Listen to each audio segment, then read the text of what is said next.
Okay, so let's see what we got there. I'm going to pull this back so that way we're all in the picture. We're using gaming controllers. Let's see what we got. Does it even work? It's working? The light? It's a PC adapter too. No, I'm saying, did you actually test it? Yeah. You got drivers for it. Oh! Okay, we're recording right for this? Christ. Okay, first of all, what are we taking bets on? I'm betting Toph. I'm saying Gaara. I'm saying Toph. I don't know. Like I find her one advancing metal, but I'm gonna go Gaara for this one. Is that mine? Is that me? That's mine, yeah, it's mine. Sorry, didn't mean to leave it on. Because ninja bullshit. This is all recording, by the way. Alright, Ready? good. Here we go. Okay. Full screen that bitch. This episode of Death Battle is brought to you by Squarespace, the easiest way to create a beautiful website, blog, or online store for you and your idea. Squarespace features an elegant interface, beautiful templates, and incredible 24/7 customer support. Try Squarespace at squarespace.com/ProAttack and instantly get 10% off. I'm making boomstickrules1.com. Yay! You can't do call that shit. Here we go. Okay, I can't hear it though. Let me turn it up. I don't know, is it on your computer? Throughout Death Battle, we've seen all manner of weapons and abilities, but these two combatants command the very earth around them. Gaara of the desert. And Gaara. Bong the Blind Bandit. He's wielding a boomstick. And it's our job to analyze their weapons, armor, and skills to find out who would win a death battle. We're going 8-bit. Yep. I've only just seen the Gaara previews of I the did. desert is a short, skinny, Because pale his fights stick exist of a and they can kid, edit the music. but he's also one of the deadliest shinobi in the world. He looks like a member of Green Day. Kazekage, leader of the village hidden in the sand. Born prematurely at the cost of his mother's life, Gaara was destined for a childhood of depression and loneliness from the get-go. Not even a minute old and already had Like the kill everyone under in his Naruto. belt. No, technically he had a little help. Because, you see, as he was being born, his father was like, "Hey, you know what would be awesome? Using ninja magic to seal a horrible monster in my son's belly to turn him into an ultimate weapon." That's weird. Everyone in Naruto. Like everyone in Naruto. The process was successful, and Gaara became a Jinchuriki, human beings who have powerful tailed beasts trapped within them. Gaara's beast was Shukaku, a giant tanuki with power over sand. Oh, I want a tanuki as a pet. They're so fluffy and adorable. You just Recording the reaction want of Death Battle. Holy Yes, shit, Anthony. what is that? Shukaku loathed humanity, and at first, Gaara had difficulty controlling the monster's rage, accidentally hurting others. As such, Full he title, was shunned by Gaara his of the own Sand people, Waterfall. forced to live a secluded life. Well, yeah, I mean, he's got a goddamn tummy monster. It's not like Pepto-Bismol solving that. Convinced his only option was to fight and care for only himself, Gaara became a ruthless killing machine. But it's not all bad. Having a digestive desert demon gives him control over all things Okay, sand. yeah, it might. He This might can be wield it as a weapon, like using after his mind to like, trap and before crush he's his still- foes. Not gonna lie, Oh, I actually and he like can Gaara also because use it to that was frickin' fly. How the hell does that work? He can mentally adjust the density of his sand, whether it needs to be lighter than air or stronger than steel. He can even use it to stop bombs powerful enough to wipe out an entire village. He can control any sand in his vicinity using his chakra, a spiritual energy shinobi access for superhuman abilities, such as walking up a tree. This guy is like the ultimate emo kid. But I'm not gonna give him too much crap because he can use existing sand to crush the ground around him for even more sand. So he's never without easy access to ammo. Despite this, he still carries a gigantic Sand binding sand on his I back. killed my own It's family. huge. You'd think that'd be hard on his spine. Interestingly enough, its unique shape and size is a reference to how in Japanese folklore, tanukis were considered to be so well endowed they'd have to sling their testicles over their shoulders. Recording the reaction. But the thing is, Welcome Gaara's to Death lore Battle, is not Gaara carrying versus any Death Battle. ordinary testicles. We have a reaction recording if you want to join in. Gaara has infused his own chakra into Yeah, the sure. sand. This directly links it to Gaara, making it much easier for him to control. He's so skilled with it, he can even forge It's a weapons weapon. from it, bury people underground, or send it into another person's bloodstream and control them like some sort of puppet. Talk about an itch you're not gonna scratch. Also, Is that Gaara similar to eventually Bendy? battled and defeated his own that's father, blood. Yeah, you have to get happened in to there, be a zombie at the time. His father used a magnetic release ability to control gold dust, much like Gaara does sand. Even though he can't do the zombie dad magnet thing, Gaara added gold dust to his gourd sand anyway, giving him more control over its weight. But wait, there's more. With her dying breath, Gaara's mother somehow imparted her own power into this sand. It became living sand, an extension of her will, determined to follow and protect Gaara. It will spring from the gourd to defend him from any danger, regardless of risk and without command. This absolute defensive technique is called the absolute defense. Pretty good name, really. Gaara sand is so fast and fast, only someone who can move nearly the speed of sound can pass it. Gaara can also use everyday sand to create defenses such as his sand armor, which encases him in a shell to soften blows. Unlike his automatic absolute defense, the sand armor is self-created and requires a large amount of his chakra to maintain. Gaara's skill with sand is only limited by how much chakra he's got left in his system. After running low, he could tag out and give Shukaku a turn fighting. Until a group of crazy people literally pulled the sand monster from his body for good. That must have hurt. It's gotta be like twice as bad as the night after Chipotle. He died. Oh, the same then. Turns out losing Shukaku was actually a blessing in disguise. After being resurrected, Gaara spent some time reevaluating his emotional roller coaster of a life. Inspired by Naruto Uzumaki, he began to truly understand compassion. His attitude changed. His people began supporting him. He even commanded the Allied Shinobi forces during the Fourth Great Shinobi War. And, like his late father, Gaara also became... A zombie? Kazekage. Damn! Well, even non-zombie and missing Shukaku, Gaara still retained his powerful chakra and skill over sand. In their fight, Gaara was so powerful, his father mistook him for Shukaku itself, despite the sand monster being long gone. Gaara is stronger and smarter than ever. All thanks to his mother's love. I miss Mama Boomstick. You can withstand the overwhelming power of the Sand Shinobi. Or Mama Boomstick's cooking. Hey, you're uninvited to Thanksgiving. And never was. Exactly.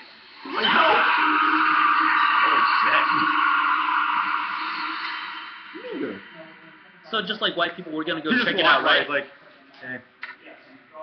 Yeah, sure, fine. Alright, which one of these shit your pants? I smell poop on Monday. Here we go. Toph. As the only child of the wealthy Beifong family, Toph was kept a secret from the rest of the world. Hidden away, she was pampered and guarded like a fragile child. Her parents were hopeful she could someday become a noble, respected member of Earth Kingdom society. But their hopes were pretty much dashed from the moment she popped out. See those faded whites? Yeah, Toph's completely blind. My daughter is blind. She is blind and tiny and helpless and fragile. Still, fragile is the last word that I would want to use to describe this chick. That's Frustrated by her parents' stubborn coddling, Toph ran away from home at the age of 6 and ended up living in a cave until she was rescued by some giant badger moles. She's 88 in the Yes, they are badgers, and they are moles. Imagine one of those things burrowing into your home. What kind of pest control do you even call for that? Oh wait, I know. Fire. Like Toph, badger moles are blind, so they took a liking to her. How the hell did they know? And as the original artists of the craft, the badger moles began her training in the art of earthbending. These giant varmints taught Toph how to manipulate rock and stone. Using movements similar to the Chugar praying mantis martial art, Toph can telekinetically throw, grow, shrink, and alter Earth in any conceivable way, making for some pretty down-to-earth attacks and defenses. The badger moles also taught Toph how to see. Wait, these ridiculous creatures are also masters of LASIK surgery? No, Toph does not use her eyes to see. Of course, her other senses are extremely accurate, and as a master earthbender, Toph can sense the location of Earth anywhere. Even more impressive, though, the badger moles navigate their tunnels using an earthbending technique known as the seismic sense, and Toph quickly picked up on this talent. It's kind of like sonar, detecting the exact location and movement of a person or object through their interaction with the ground. Oh, wait. I feel the Ah, he vibration didn't even come to the great sea. and I can see where everything is. You, that tree, even those ants. She feels every movement, every footstep, every heartbeat. So precisely she can even tell if a person's lying. A woman who can always tell when I'm lying? No, thank you. Toph is so good at this that even her closest friends sometimes forget she's blind.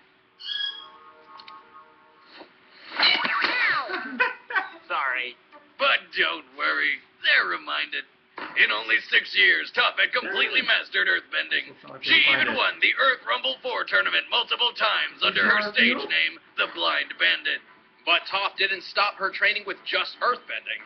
At first, softer earth proved difficult for her seismic sense. I feel the vibrations in the ground with my feet, but the sand is so loose and shifty, it makes everything look fuzzy. But she has since demonstrated her mastery in both sand bending and mud bending. She can also change the density of earth from sand to stone and back. There we go. And before you start making any density or hardening innuendos, she's 12. Okay. But her greatest achievement is the discovery of an all-new bending art, one thought to be impossible, metal bending. By manipulating the earthy composition within, Toph can bend nearly any type of metal just as well as stone, the exception being highly purified metals such as platinum. Toph quickly mastered metal bending and went on to teach it to others. She eventually even founded and led a metal bending police force. And that's after conquering Earth Rumble 4, holding up a building the size of a castle, defeating an entire army almost single-handedly, and dueling King Boomy to a standstill. And that guy's conquered an entire hostile city by himself. Even in her old age, Toph was capable of going one-on-one with a new avatar, and her seismic sense could locate people across the world. She knows when I've lied and where I've been. Women should not have these powers. I am the greatest earthbender in the world. Don't you two dunderheads ever forget it. I want you so bad. Here we go. All right, the combatants are set. Let's end this debate once and for all. It's time for a death battle! Let's see. Alright, let's go. Molotov. Jump. Yeah. Tough, rough ride. You do not belong here. This is sacred ground. Oh yeah, tough guy. Make me. Alright. Here we go. And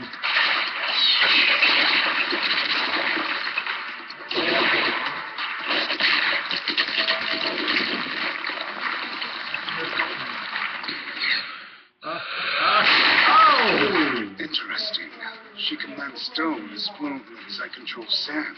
By the way, I can tell you're using your sand to smash up the ground underneath for more ammo. Pretty smart for a sand. Too bad I'm gonna kick your butt before you can use any of it.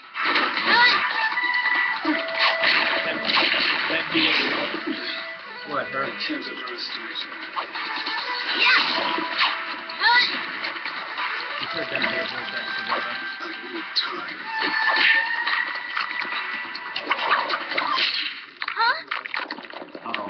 She's going all out Chicago.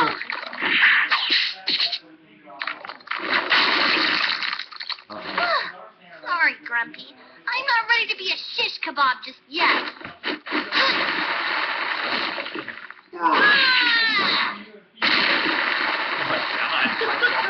Are you kidding me? Yeah, she didn't Come on. Are you really that scared of a little blind girl? Think of something. Break that. I'm touched.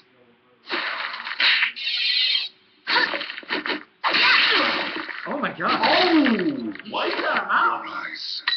Those are not the eyes of loneliness, like mine. They are blank. Impressive insight, Gloomsville. I'm digging the whole hearing sand thing, though. That's new.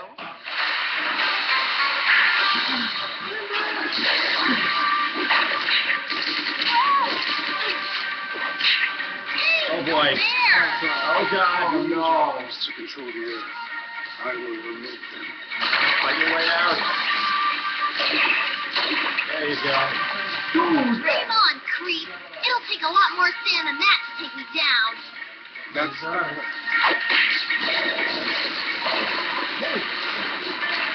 plan. Yeah, they're in a desert.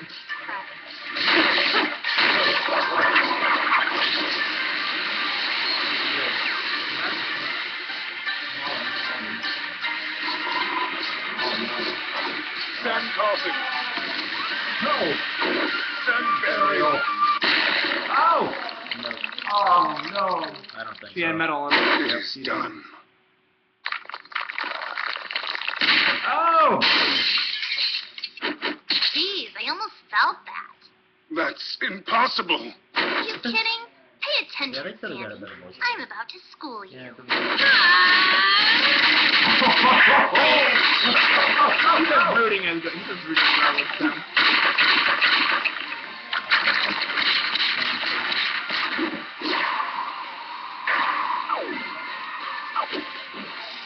I cannot set things up on the computer. I've been trying for the last 10, 20 Oh.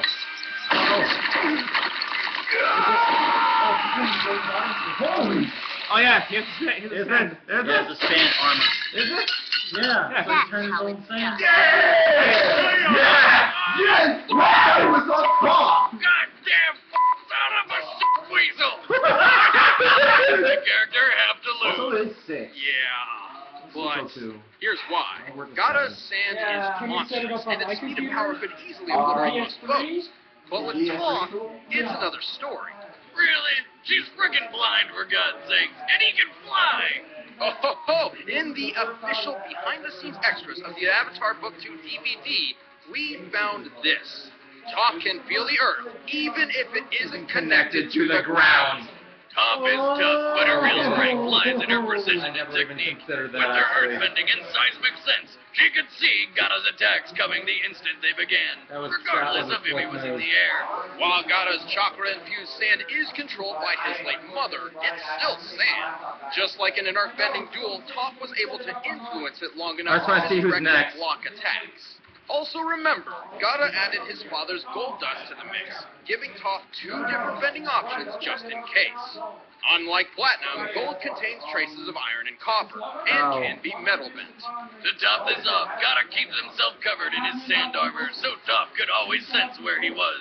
And it's specifically stated that the sand armor uses up large amounts of Gaara's own chakra, not his mother's sand. So, when he ran low on chakra, it became difficult to maintain. Thus, Toph had no problem turning Gaara's greatest defense into his worst weakness. Gaara couldn't stand up to Toph. I know you're floored. I really ground that one in, didn't I?